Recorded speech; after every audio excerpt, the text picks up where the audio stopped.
Hello everyone, this is R.S. Miller at the endtimenews.org and today is August 14th, 2013. This is a breaking news report. The Israeli Air Force launched a raid targeting rocket launcher sites in Gaza on Wednesday, the Israeli Army said in a statement. The raid was in response to rockets fired from the area on Tuesday, according to an Army spokesperson. The raid targeted 2 rocket launcher sites after rockets were fired Tuesday from the Gaza Strip, one of which exploded on Israeli territory, but no one was injured, the spokesman told AFP news agency. Hamas must account for any violation of Israeli sovereignty, and the terrorist regime that it has put in place will be held responsible for any terrorist activity coming from the Gaza Strip. The incident comes amid increased tensions in Israel's south. On Tuesday, Israel shot down a rocket launched from Egypt towards a Red Sea resort.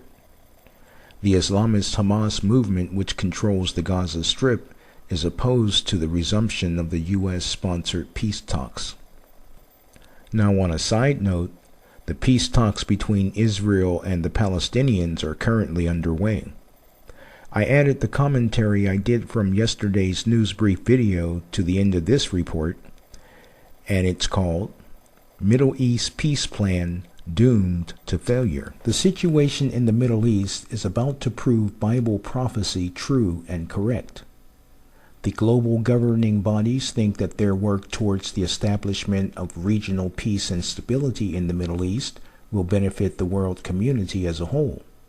But what they don't seem to realize is that these efforts will do little more than place us on a fast track to the proverbial end of the world. This peace plan that the world is attempting to implement will at best fail miserably, and at worst end up being something that resembles peace but could actually be the prophecy of Daniel 9:27. Then he, speaking of the Antichrist, shall confirm a covenant with many for 1 week, but in the middle of the week he shall bring an end to the sacrifice and the offerings.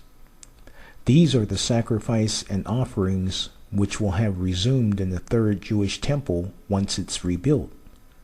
It will also be what's known as the abomination of desolation and will trigger the Battle of Armageddon.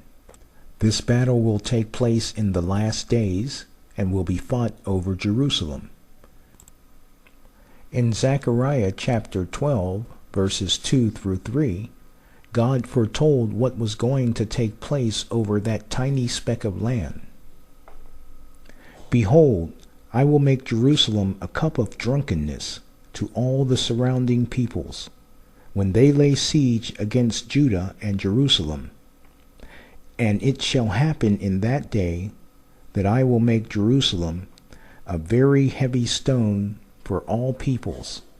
All who would heave it away will surely be cut to pieces, though all nations of the earth are gathered against it.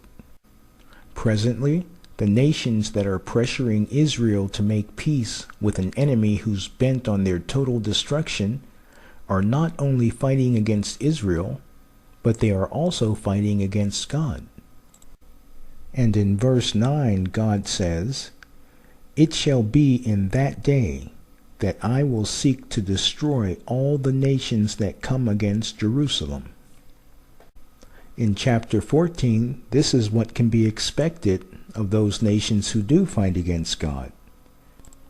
In verse 3, Zechariah says, "Then the Lord will go forth and fight against those nations, as he fights in the day of battle."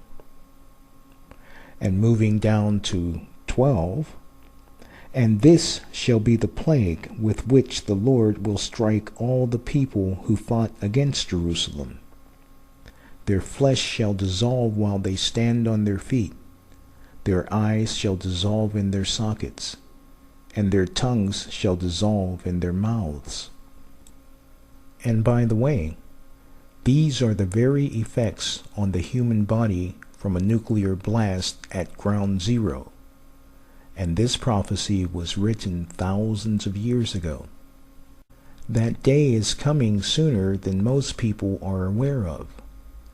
The non-believing world leaders think that they can bring peace not only to the Middle East, but also to the entire planet, a kind of utopia here on earth. But in 1 Thessalonians 3 it states otherwise. For when they say peace and safety, then sudden destruction comes upon them as labor pains upon a pregnant woman, and they shall not escape. All signs are pointing to the fact that we are living in the last days. Thermonuclear war is coming, and mankind is incapable of doing anything to prevent it. The only hope for us is salvation through Jesus Christ. Are you saved? I truly hope you are. But if you are not, you can be. Just follow the link in the box below and pray the prayer of salvation with a sincere heart, and you will be saved. May God bless you.